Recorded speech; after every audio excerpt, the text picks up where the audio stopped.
Pastor Salvador de Lutri y su esposa Celia están con nosotros. Gracias. Vamos a empezar con una palabra de oración, así que doblen su cabeza, cierren sus ojos. Padre, gracias por tu amor y tu misericordia. Gracias porque tú nos has permitido venir aquí esta noche. Tú nos has traído, nos has motivado, Señor, a que estuviéramos aquí para poder escuchar lo que tú tienes que decirnos esta noche a través de los labios y de las palabras de nuestro pastor y de su esposa, Señor. Yo te pido que tú estés con nosotros, como tu palabra dice, donde hay dos o más reunidos en tu nombre, allí tú estás, para traerles bendición y vida eterna. Así te pido, Señor, que tú lo hagas esta noche y que sea edificación para todos nosotros. En el nombre de Jesús. Amén. Yo quiero hacerle varias preguntas sobre su niñez y cómo fue su niñez si sus padres fueron cristianos. Yo vengo de una familia donde mis abuelos eran cristianos, mis abuelos, y mis padres también, así que en mi casa se leía la Biblia todos los días. Y fui formado como cristiano, ¿no? Me educaron como cristiano. A mí no le fue fácil llegar a la fe, porque mis 4 abuelos eran inmigrantes. Los padres de mi papá y los padres de mi mamá eran inmigrantes. Ellos habían nacido en Sicilia, la isla de Sicilia en el Mediterráneo, en Italia. Ellos vinieron de allí y se afincaron en Argentina con su religión. Y mi abuelo era un hombre muy violento, que le pegaba a su esposa, y mi abuelo era un deportista, era un hombre que tenía un físico muy especial, ¿no?, para hacer deporte, boxeaba, tenía en su casa los elementos para boxear, y era muy malo con su esposa, y quería tener un hijo varón. El primer hijo que nació fue mi madre, y era mujer, y eso fue una frustración para él. Entonces le enseñó a boxear a mi madre. Mi madre era una mujer muy femenina, pero tenía en las manos tenía una fuerza tremenda. Pero mi abuela, un día desesperada, salió de su casa buscando algo que le solucionara su problema, y llegó a una iglesia. Y en la iglesia le hablaron de Jesucristo a ella y a mi madre, que tenía 12 años. Mi madre había decidido hacerse monja y tenía que ir 7 días después para entrar al noviciado. Y esos 7 días antes pasa esto, y van a esa iglesia y las dos se convierten a Cristo. Y resulta que el problema era mi abuelo. ¿Qué hacían con mi abuelo?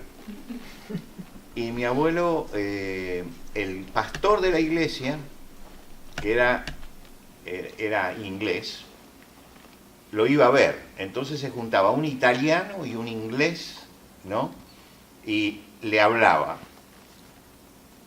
Y le cayó simpático, ¿no? A mi abuelo le gustaba el pastor, lo tenía como amigo, y finalmente se convirtió él. Y cuando se convirtió, cambió totalmente su vida. Y cuento esto porque fue mi abuelo el que me enseñó la Biblia. Fue ese abuelo que yo lo conocí en la otra etapa, ¿no? La conocí ya cristiano. Y él leía todos los días su Biblia y trabajaba, tenía su negocio, arreglaba calzados, zapatos, ahí en mi casa. Y entonces yo iba, todavía debía tener 4 o 5 años, pidiendo que alguien me contara un cuento. En su niñez, ¿qué más le impactó?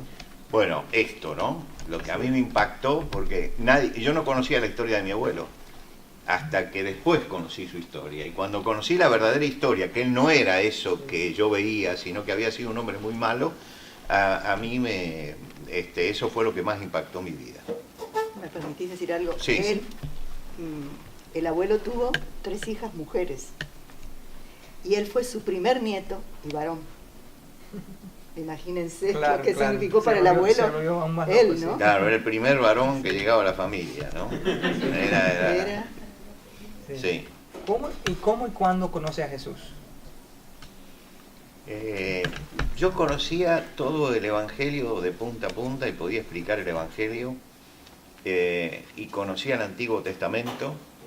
Lo único que no conocía eran las cartas apostólicas. A mí las cartas de San Pablo me aburrían, porque claro, era muy chico para entender lo que decían, así que no las leía, pero leía así el Evangelio y leía el Antiguo Testamento. Me fascinaban las historias del Antiguo Testamento. Me fascinaba todo lo que estaba allí, ¿no? Pero a los 11 años, cuando tenía 11 años, vino un gran predicador que era de Canadá. Se llamaba Oswald Smith. Oswald Smith fue uno de los grandes evangelistas que tuvo Canadá. Tenía una iglesia muy grande y él salió para evangelizar el mundo y llegó a Buenos Aires.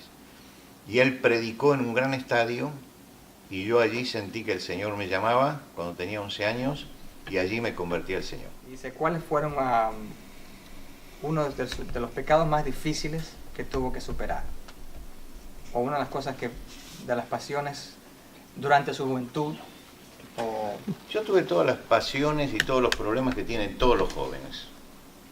Todos los jóvenes. ¿Con qué están luchando ustedes? Con lo mismo luchamos nosotros. No hay diferencia, ni hay misterio en cuanto a esto. Hace varias preguntas sobre el ministerio. Es ¿cómo y cuándo comienza el llamado al ministerio? Cuando preparé mi primer sermón, yo tenía 7 u 8 años. Wow. Y en un Nuevo Testamento, lo tengo todavía marcado, dije, preparé un sermón, ¿no? Sobre eso. Ya tenía la idea de que iba a ser un predicador, pero no me había convertido todavía. Pero quería convertir a otros. Entonces uno llega con la convicción esa. Mi abuela oraba siempre y decía, yo voy a orar para que seas un siervo de Dios. Y oraba para eso. Ella nunca me vio en el servicio porque falleció cuando yo tenía 15 años, pero era la oración de ella. Ella oraba por eso.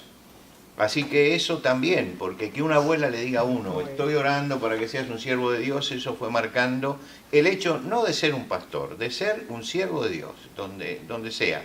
Después, las cosas que sucedieron en la vida me llevó a ser un pastor, pero no hace falta ser un pastor para ser un siervo de Dios.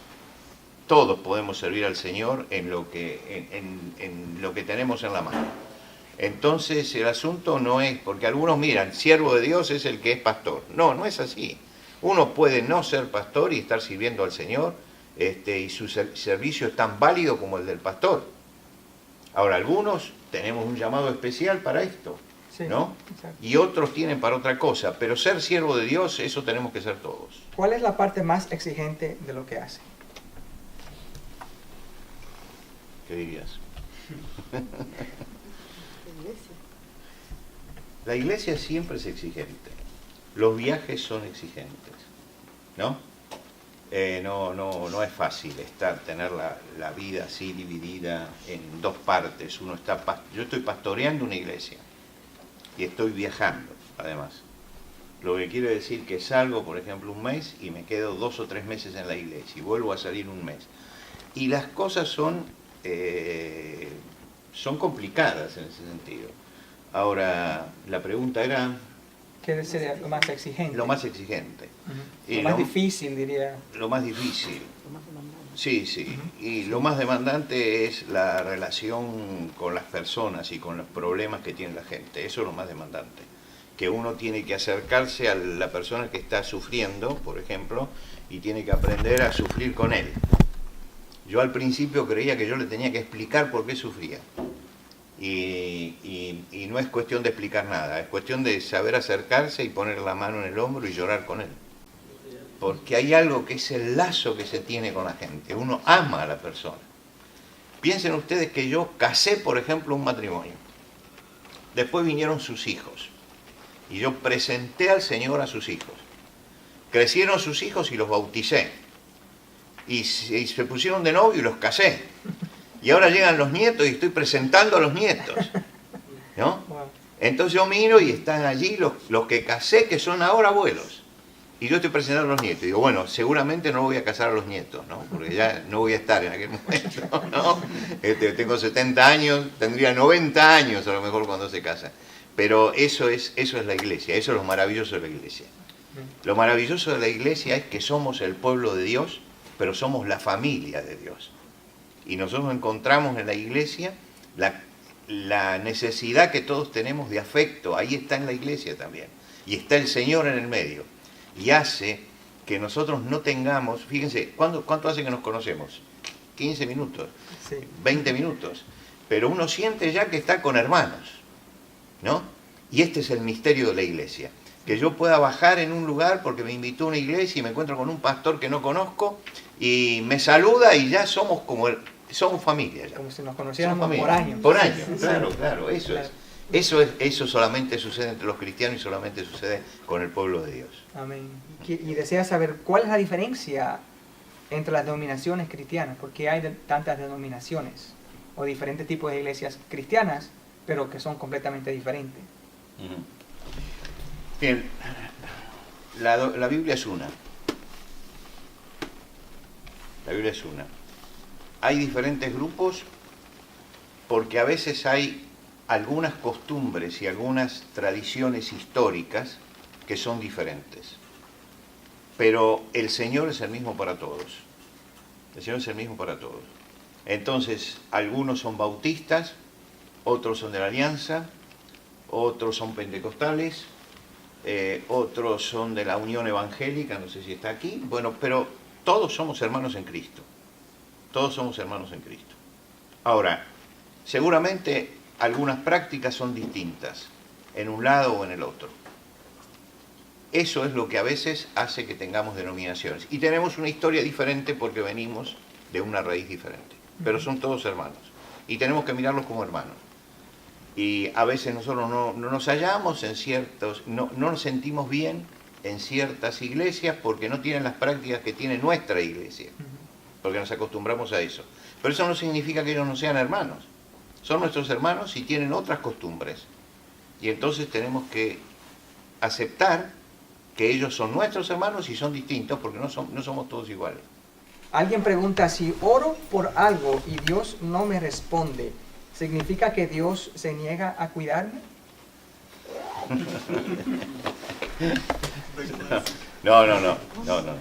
No.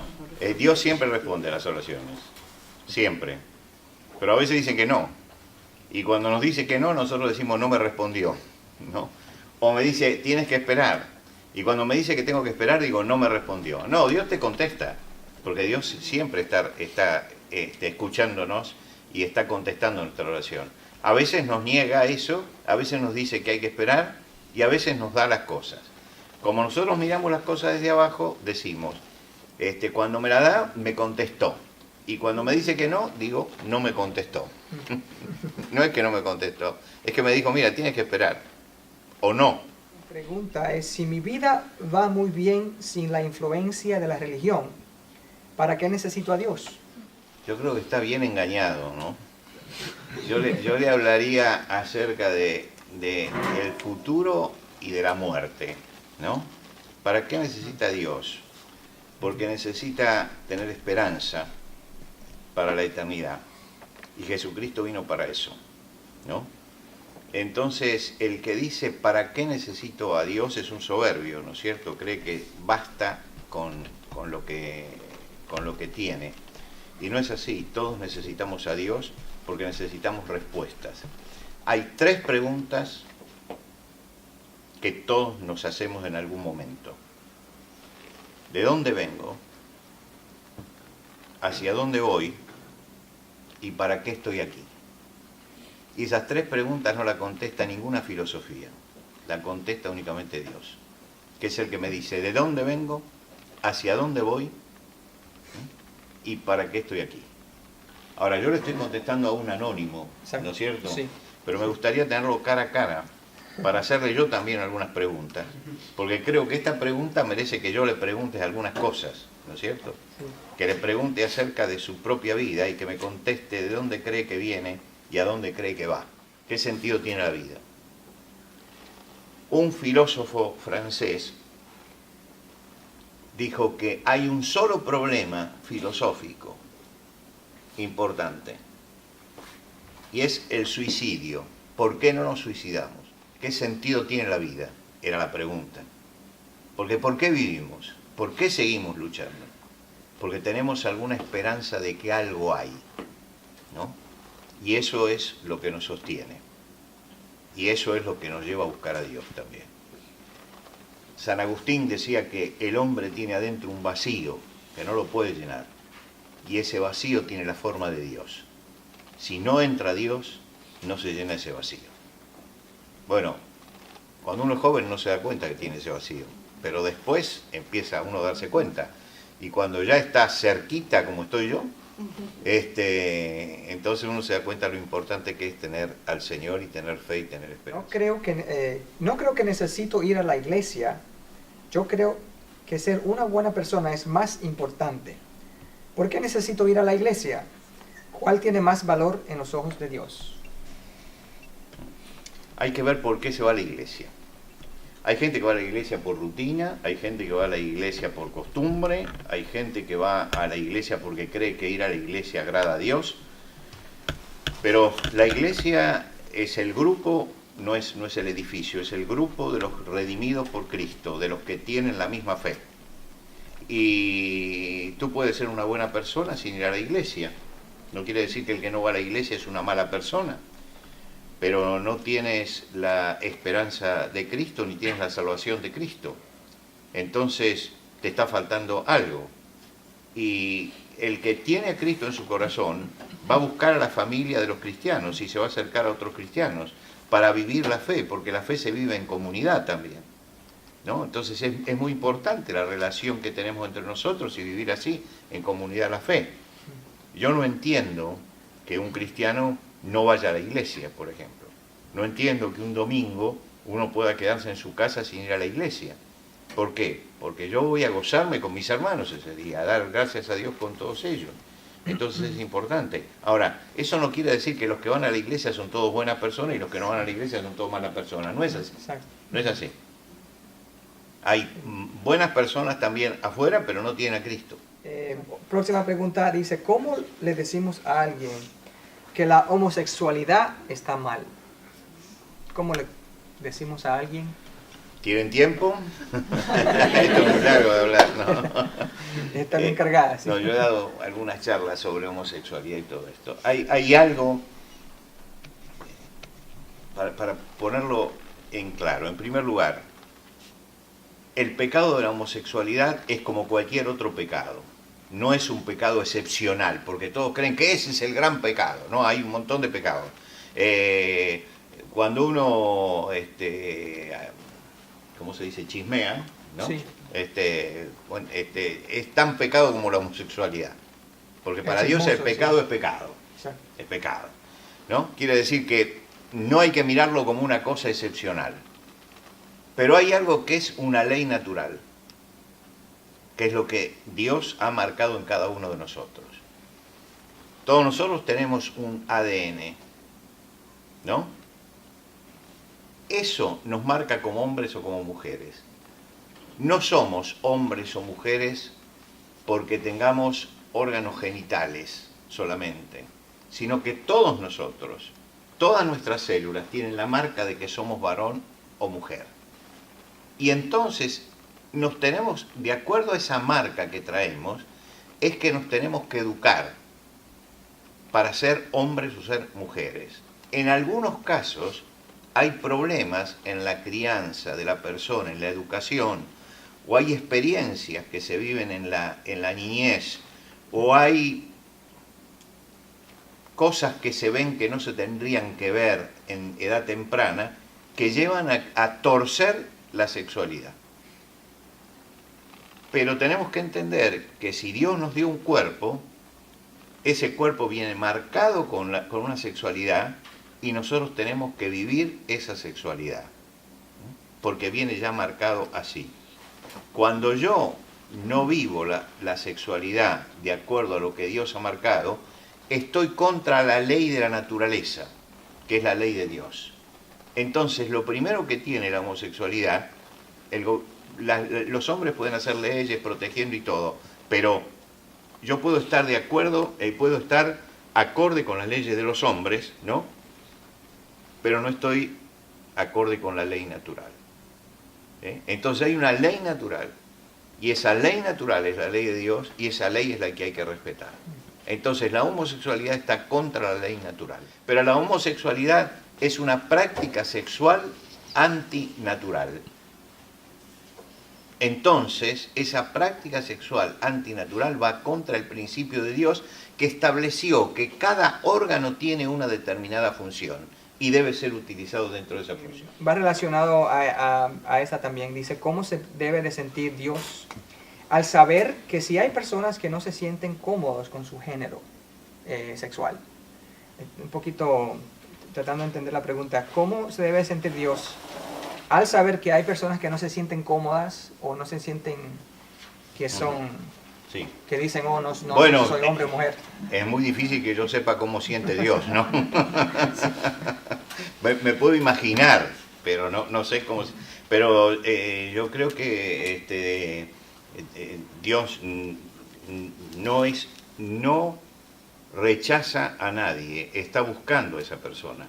Entonces Dios siente el dolor de ver a su criatura que se ha desviado del camino y lo está buscando para que venga.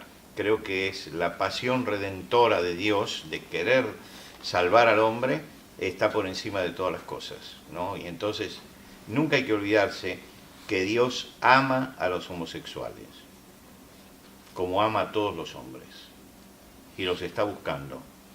Lo que Él rechaza es la homosexualidad, pero Él ama a la persona, ama a la persona.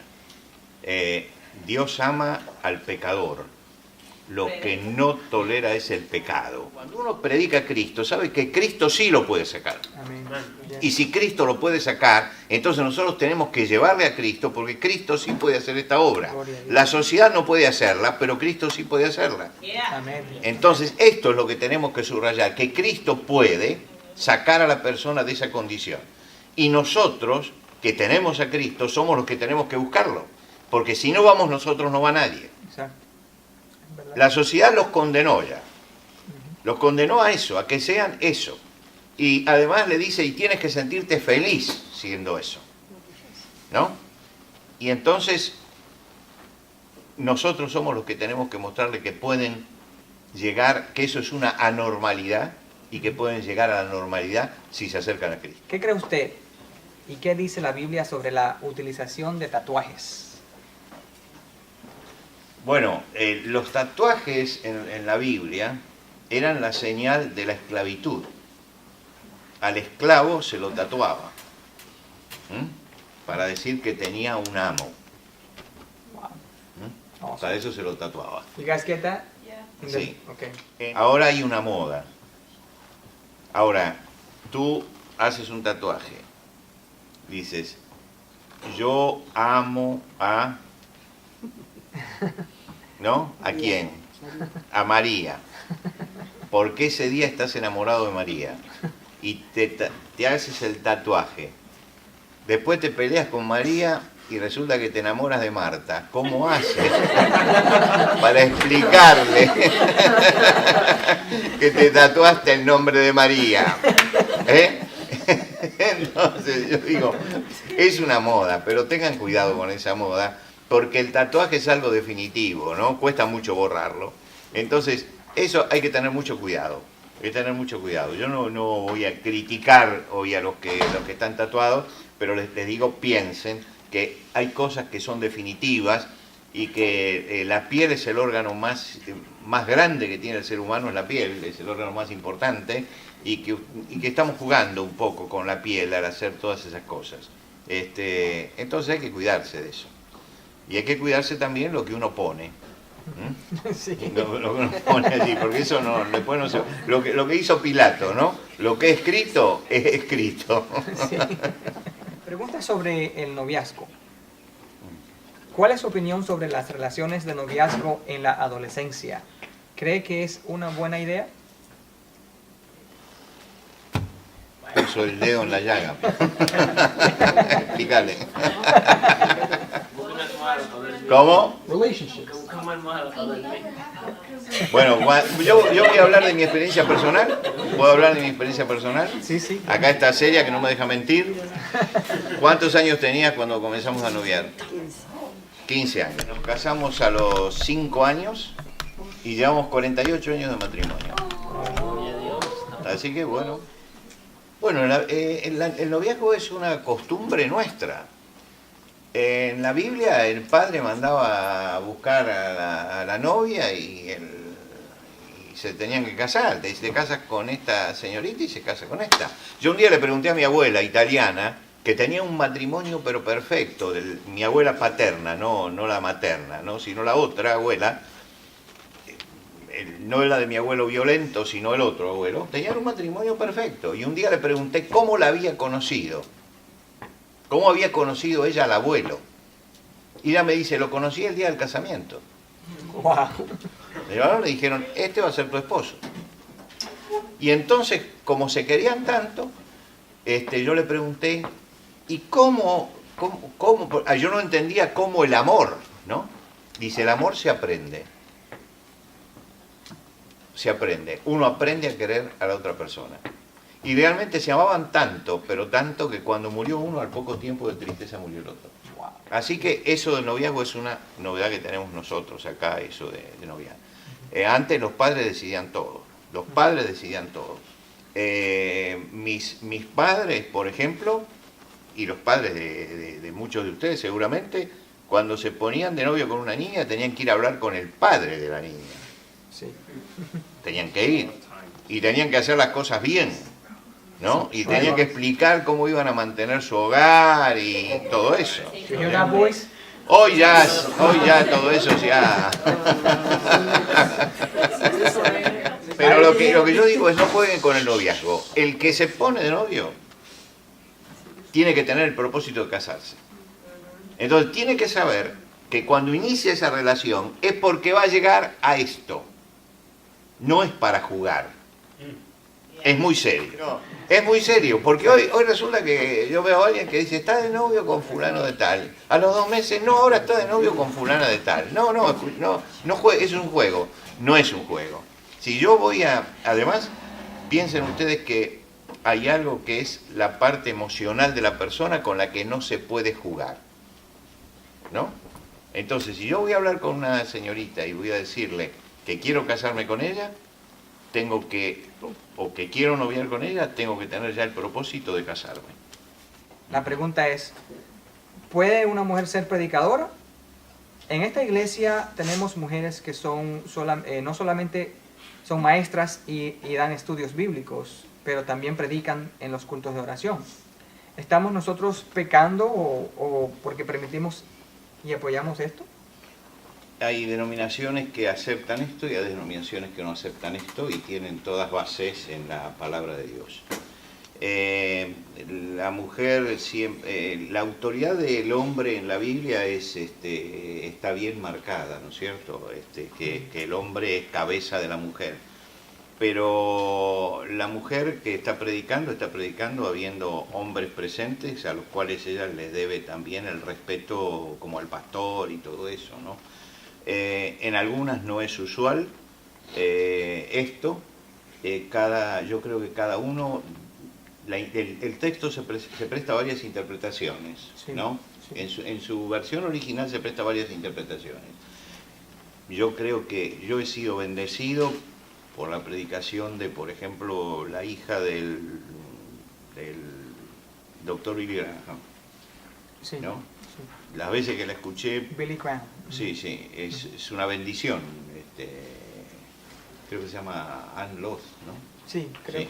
Sí. Es una maravilla. Y yo creo que no. Por otro lado, la mujer enseña a los niños, enseña a los jóvenes, enseña a las mujeres. Entonces, es muy amplio esto. Yo no entraría en una discusión sobre estos temas, que son temas secundarios, que hacen... Es decir, cuando yo llegue a la puerta del cielo, no me van a preguntar, ¿usted qué opinaba de esto? ¿No es cierto? Yo siempre digo, ¿cuál es la pregunta que me van a hacer para entrar? ¿No? No. Entonces no me van a preguntar eso, me van a preguntar qué hice yo con Jesucristo. Y seguramente los que hacen que la mujer predique lo hacen para la gloria de Dios. Amén. Y los que hacen que no o piensan que no, también piensan para la gloria de Dios. ¿No? Entonces es una cuestión también de costumbres. Esto. Y yo respeto todo esto. Sí. Otra pregunta referente a la Biblia. Dice en Mateo 10:28, Sí. nuestro Señor Jesús dice lo siguiente: no teman a los que matan el cuerpo, pero no pueden matar el alma. Ujú. Teman más bien a aquel que puede destruir el alma y el cuerpo en el infierno. Ujú. Una vez llevado a cabo el gran juicio del trono blanco, de acuerdo a Apocalipsis 20:15, donde dice: aquel cuyo nombre no estaba escrito en el libro de la vida era arrojado al lago de fuego. Ahora, ¿destruirá Dios por completo estas almas o las hará sufrir por la eternidad? Bueno, la idea que presenta, siempre el libro de Apocalipsis es un libro de figuras. Okay. Y como todo libro de figuras, se presta a diversas interpretaciones. Pero lo que el Señor mostró en la parábola del rico y Lázaro, Sí. era el sufrimiento de la persona en el infierno. Sí. Eso fue lo que dijo. Y el Señor dijo que en el Gehenna, en el infierno de fuego, es el lugar donde el fuego nunca muere y el gusano nunca muere y el fuego nunca se apaga. Lo que quiere decir que hay un infierno donde la persona no es... La pregunta va a esto: ¿somos aniquilados o no somos aniquilados? Exacto. No creo que la Biblia enseñe la aniquilación. Okay. ¿Sí? ¿Qué consejo nos daría a nosotros o a los jóvenes? Uh-huh. Sí. Bueno, yo diría que ustedes están viviendo una época muy especial de la historia y muy interesante. El movimiento, los cambios que nosotros vemos en este tiempo no son los cambios que se veían en el futuro. En el pasado. No es lo que se veía en el pasado, lo que se ve hoy. Cómo cambian las cosas.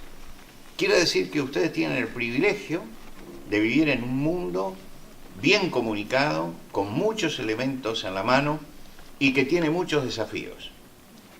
Entonces, el asunto es usar todo eso, toda la tecnología, todo lo que presenta el mundo, todos los medios de comunicación, usarlos bien y usarlos para bendición de los otros y usarlo para llevar un mensaje de paz y de esperanza.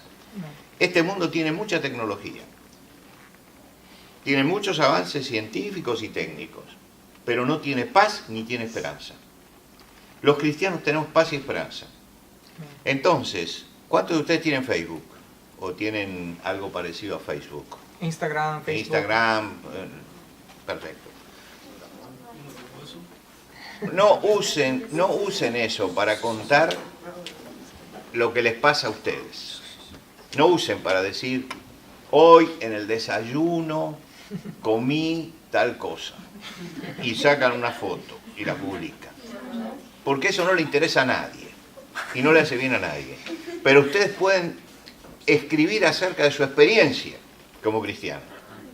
Pueden decir las cosas que le han pasado. Eso es lo que tienen que hacer.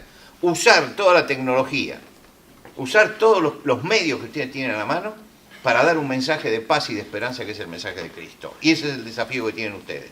Yo soy un inmigrante en la tecnología, ¿no es cierto? Es decir, así como sus padres que vinieron de Latinoamérica llegan acá y son inmigrantes y les cuesta hablar el inglés. Ustedes no, porque ustedes se han criado aquí, pero a lo mejor a sus padres les cuesta hablar el inglés y ubicarse dentro de esto. Bueno, a mí también me cuesta ubicarme dentro de la tecnología. La uso, pero no la uso como mi nieto. Mi nieto la usa mucho mejor que yo. Entonces, ustedes que están en ese mundo, úsenlo justamente para darle lo que al mundo necesita, que es paz y esperanza. Después, si hoy desayunaste waffles, no le interesa a nadie. ¿Te das cuenta? Entonces, Entonces lo que estás haciendo es algo que no tiene sentido, ¿no? Vamos a usar los medios con sentido. Guys, thank you for coming.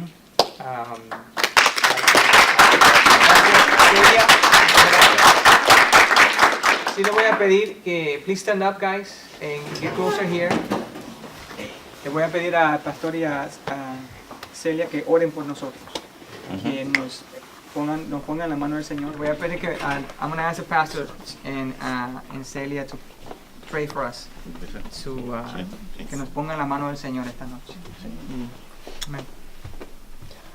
Señor, gracias en primer lugar, por permitirnos a nosotros estar aquí, que venimos desde tan lejos, y poder tener este encuentro con este precioso grupo de muchachos. Señor, los ponemos en tus manos y rogamos que tú los mantengas fieles, que ellos puedan tener ese sentir de permanecer fieles a ti, ser cristianos auténticos, verdaderos, luces en esta sociedad que está en tinieblas. Señor, tómalos, guárdalos, protégelos, líbralos de caer en la tentación, guárdalos del mal, Señor, para tu gloria. En el nombre de Jesús. Amén. Amén. Amén. Señor, decimos, como decía el patriarca en la antigüedad, el ángel que me libra de todo mal bendiga a estos jóvenes. Y te pedimos, Señor, una bendición grande para ellos. Están viviendo en el país más importante del mundo y tienen a su alcance tantos medios, Señor, pero también tienen tantas tentaciones y tantos problemas. Te rogamos, Señor, que tú pongas tu mano para que se permanezcan firmes a ti, para que sean fieles, para que te sirvan, para que sean siervos entregados a ti, para que entiendan que tú los amas y que tienes un propósito para sus vidas y que quieres cumplir ese propósito. Y que cada uno pueda repetir con tu palabra, el Señor cumplirá su propósito en mí. Y que busque cada día cumplir el propósito tuyo en su vida, porque tú tienes seguramente un propósito maravilloso para ellos y quieres una vida plena y una vida grande. Señor, que la bendición tuya, esa bendición que recibimos del cielo, que es la bendición perfecta, caiga sobre cada uno de ellos y los ilumines con el Espíritu Santo y los guíes con tu mano para que puedan ser siervos tuyos y puedan ser obreros tuyos que vivan en integridad y que vivan en fidelidad durante toda su vida. Señor, que los anhelos que tienen en su corazón, que esas cosas y esas dudas que en este momento surgen, tú las vayas respondiendo, las vayas contestando y vayas mostrándoles a ellos el camino para que puedan seguir encendiendo, manteniendo encendida la luz de tu iglesia. Señor, sabemos que ellos son la iglesia del futuro y que en ellos están los pastores y los obreros del futuro. Y Señor, te rogamos por ellos para que la bendición tuya los alcance. Lo pedimos, Señor, en el nombre de Cristo Jesús. Amén. Amén.